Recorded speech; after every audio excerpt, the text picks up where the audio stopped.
What? Getting pregnant at 37 is disgusting. She's already an old hag. I ran into my ex-husband at the hospital on my way to a routine checkup. He spewed insults at me with a smirk on his face, leaving me speechless. I am 37 years old, certainly not young anymore. For me, who is determined to become a mother and protect this child while facing risks and battling anxiety every day, my ex-husband's heartless words deeply pierced my heart.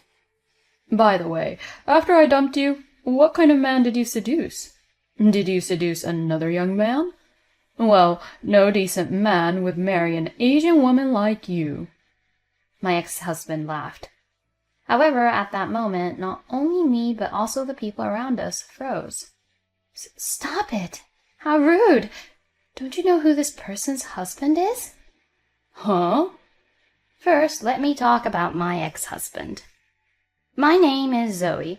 From an outsider's perspective, I was supposed to have been living a happy married life until 5 years ago. Floyd, my ex-husband, was a doctor. When we first met, he was still a fledgling intern. Meanwhile, I worked at a cafeteria near the hospital where my ex-husband worked. It was a 24-hour cafeteria that offered delicious meals any time. For busy physicians and particularly inexperienced interns, the cafeteria was like an oasis where they could easily stop by and enjoy delicious meals any time. My ex-husband, Floyd, was also a regular customer who would often come to the cafeteria looking exhausted. He would always come late at night. While eating a set meal after 10 hours of not eating, my intern ex-husband would often vent about his struggles. Maybe I'm not cut out to be a doctor. He said this after being tired of hard work. Since I worked in customer service, I did my best to comfort my ex-husband, who had a pale face, and ease his burden, even if only a little. That's not true. You're doing a great job as a doctor. But I'm always getting scolded by my senior doctors. Even the nurses complain that I'm not efficient enough. You don't have to worry about other people's complaints. At least I know all the doctors are doing their best for their patients. Now, would you like some more bread? Yes, please. Thus, listening to the problems of young doctors like this was also an important role of the 24-hour cafeteria. Not only satisfying customers' stomachs, but also their hearts. That was the management policy of the cafeteria owner, and as someone who had worked there for a long time, I had faced the worries and complaints of many doctors. I believe that many people were able to recover from their struggles through this. As for my ex-husband, the effect was beyond my imagination. Zoe, you have given me the confidence I need to be a doctor. After finishing his internship and standing on his own, my ex-husband faced me directly and made an appeal. I think I'd be lost without you, Zoe. I want you to continue to stand by me and support me as a doctor. Not as a cafeteria worker, but as a woman. It was a proposal. My ex-husband had already even prepared an engagement ring. But we have an age difference. That doesn't matter. Zoe, you're only 31, so I don't think that's anywhere near being an old lady. Sure, there's a bit of an age gap between me at 25 and you, but I want you, Zoe. No, it has to be you. The deciding factor for accepting the proposal was his sincerity. I wanted to support him.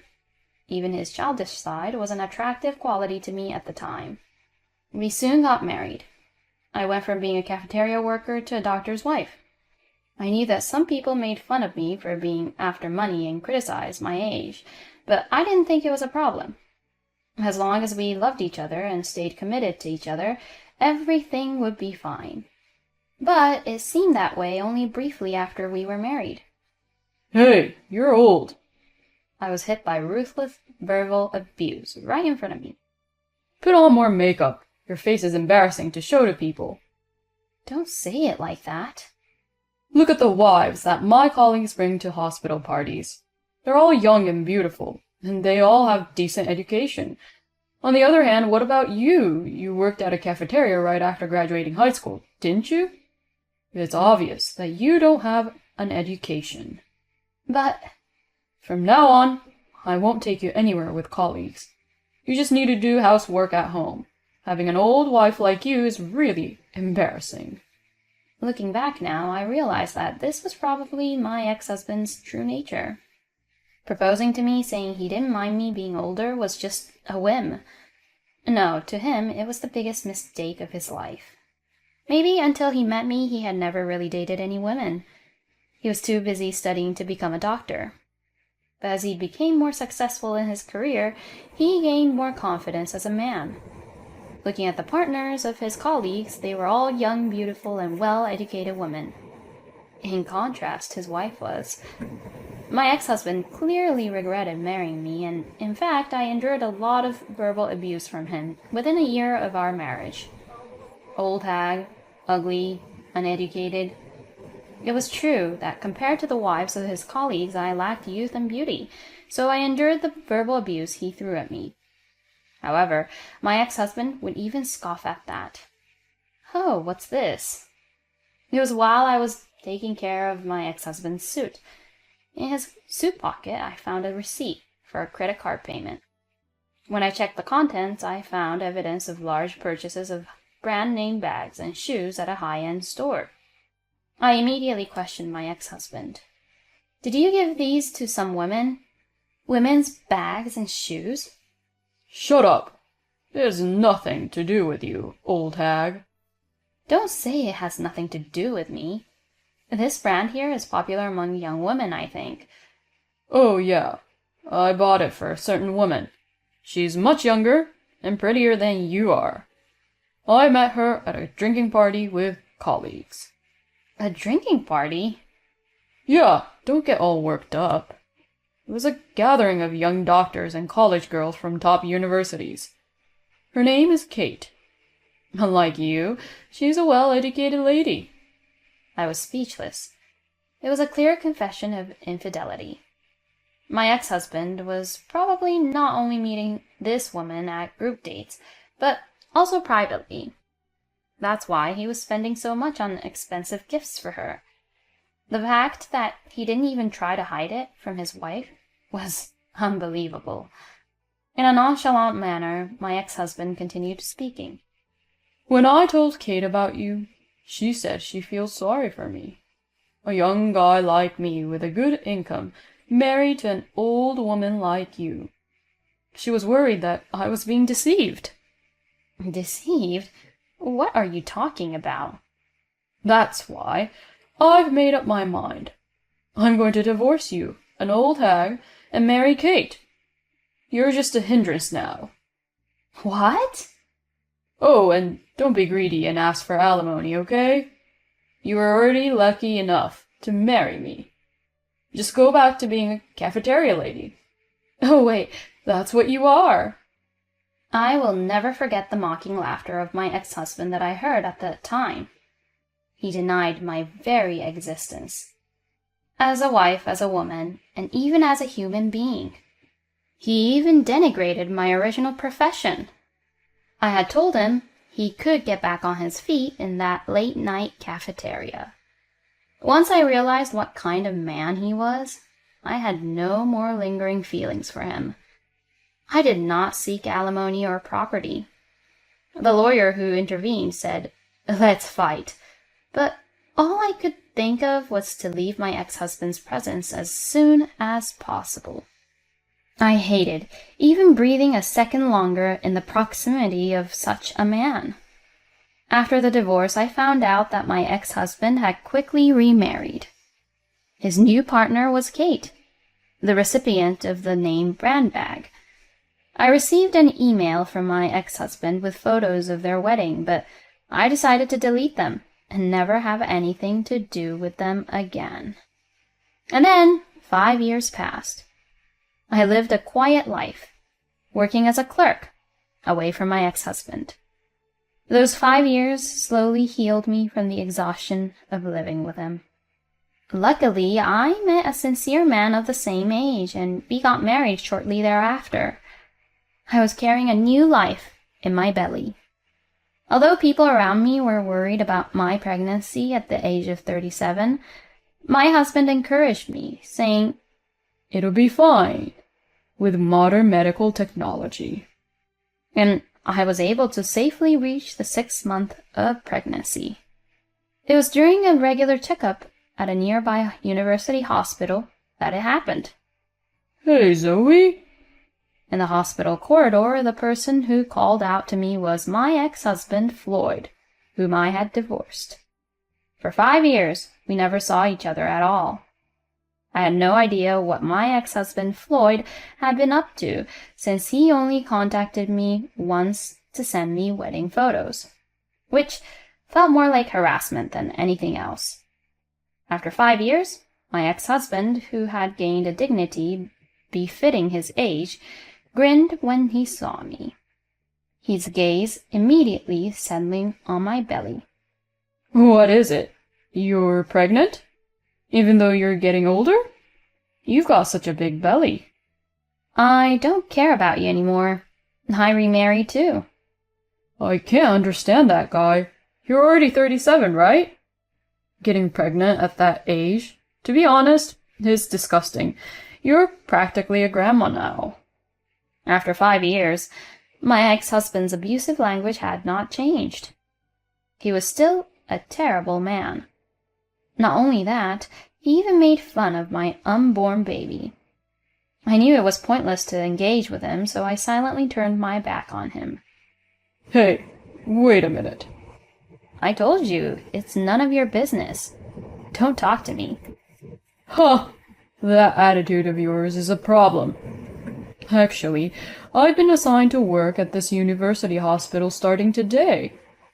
My achievements at my previous job have been recognized. I'll also be given an important position. Isn't it in your best interest to be polite to me? I'd rather give birth to a baby at home than be polite to you. Why is someone like you even coming to this hospital? This is a high-class hospital with only the best doctors, favored by celebrities. A neighborhood clinic is enough for a middle-aged woman like you to get a prenatal checkup. Certainly, this hospital is reputed as one of the best in the industry. But that doesn't mean it's exclusively for the rich and famous, and all the doctors here are honest and hard-working people. What kind of man are you trying to seduce this time? Did you lure another young man? That's none of your business. It's probably another man weak enough to fall for a middle-aged woman like you, just like me. I was only trying to support you. I never took advantage of your weaknesses. As expected, you're still the worst person. The worst is your current husband, marrying an old woman like you and even impregnating you. He must be a total loser, a worthless man who's only fit for someone like you.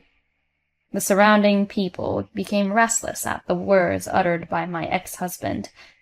In addition to patients, many staff members, such as doctors and nurses, were coming and going in the hospital corridor. Most of them fell silent as if they had sensed something. I turned back to my ex-husband and spoke in a quiet voice. I told you, it's none of your business. Don't talk to me. Is a pregnant old woman really that embarrassing? Then you shouldn't have gotten pregnant in the first place.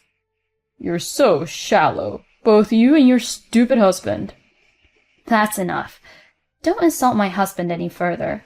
It won't do any good for you. Don't talk so high and mighty. Who's your stupid husband anyway? My current husband is the son of the hospital director. After saying that, I could see Floyd's face contorting. I thought to myself what a stupid guy he was. But my ex-husband's gaze had already passed my face and turned to the end of the hallway. A deliberate cough echoed through the hallway. When I turned around, I saw a familiar face. A father-in-law. No, director. Director? I've heard what happened. This hallway carries sound so well, you know. Father-in-law. What about him? Leave it to me and my son. We can't just let this man's behavior go unpunished. Wait a minute. I didn't do anything. You can make your excuses in my office. We need to discuss what to do with you moving forward." The following story was told to me by my current husband after everything was over. My current husband, who is also a doctor working at the hospital, was introduced to me by the owner of a diner where I used to work. Although I said we met by chance, the truth is that I was introduced to my current husband by the owner of a local diner I used to work at. The owner knew that I had gone through a divorce and introduced me to one of his irregular customers who happened to be a doctor. Unlike my ex-husband, my current husband never brought up my age or looks, and I felt genuinely relieved to have met him. According to what my current husband told me, after the incident in the hallway, my ex-husband was taken to the office of the hospital director. The director, my ex-husband, and my current husband had a 2-hour interrogation session. "Your remarks are simply unacceptable." At the opening of the meeting, the director, my father-in-law, said in a cold voice, "Let's put your personal preferences aside for now.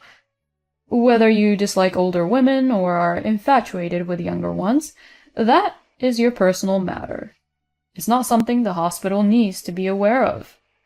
"But The biggest problem is that you made derogatory remarks in front of other patients, calling an older pregnant woman disgusting." "Well, but—" "Of course, this university hospital has a department of obstetrics and gynecology. Many pregnant women come here, carrying their hopes and fears for childbirth. Among them, there are many who are worried about having a baby at an older age." Here, Gavin, now my husband, joined the conversation. "I'm an OB/GYN. My wife Zoe was anxious about having a baby at 37, so I offered to do the tests on her myself. That's why they go to our hospital. Let me be clear. Childbirth at my wife's age is not uncommon. You, as a fellow doctor, didn't even understand such a thing. As a doctor, no, as a person, I cannot forgive someone like you. Yes, you are right. You owe Zoe an apology as a person first. Every woman of any age has the right to give birth. It's our job as doctors to do everything we can to support that. You have underestimated that. Not only that, you hurt Zoe with your cold words." My flustered ex-husband countered with a blue face. "That woman, Zoe, she was my wife. She talked me into things when I was feeling down. So I'm the victim here. I was tormented until we got divorced. I have every right to say bad things and complain a little. I've heard the stories from my wife. You used cruel words and apparently hurt her in the past. But she never said a bad word about you. And do you know why? Because she doesn't care about you and is already moving forward with her life." "Moving forward?" "As her current husband, I demand that you stay away from my wife from now on. Your existence is only harmful to her, especially with your prejudice against women. As a hospital, we cannot overlook what you have done. You were supposed to start working here today, right? Well, you're fired from our hospital effective immediately." "What?" "I'm telling you that you're fired. Remove your hospital badge immediately." "Are you kidding me? You can't just act so tyrannically just because you're the director." "Don't misunderstand me. I'm not trying to banish you because I'm Zoe's father-in-law. I judged that your personality is not suitable for our hospital." "That's a lie! My career as a doctor—" "If you have a complaint, you can take it to court or wherever you want. However, be prepared that in that case, your future career will also be over." Damn it! How could this happen? How could this happen? In the end, my ex-husband left the university hospital that day. "I was wrongfully fired," was what Floyd was screaming until the end, but the fact that other patients heard his outburst was the decisive reason for his dismissal. Several of the patients were older than I was and were about to also give birth. You can rest assured that you will have a healthy baby in our hospital. My current husband is an obstetrician. While receiving his examination, I decided to face forward and focus solely on giving birth, just as he had suggested. 4 months later, our baby was born safely. A healthy boy. I hope he grows up to be a kind human being who doesn't discriminate against people based on their age or appearance. I think he will be okay since he is the child of my current husband. After the baby was born, I visited the cafeteria where I used to work, and the owner told me about my ex-husband's current situation. Apparently, rumors spread quickly in a cafeteria where doctors gather. It seems that even after being fired from the university hospital, he is having trouble finding employment at other hospitals because of the circumstances surrounding his dismissal. He is now doing occasional part-time work and living day by day. Kate, his second partner, was seen once taking a bag to a pawn shop. She looked so worn out in contrast to her wedding photos. Still, there was no doubt that the bag was a brand that my ex-husband had previously given her as a gift. Anyway, it's all in the past now. What matters most to me is taking care of our baby, and despite the challenges, we are living happily every day.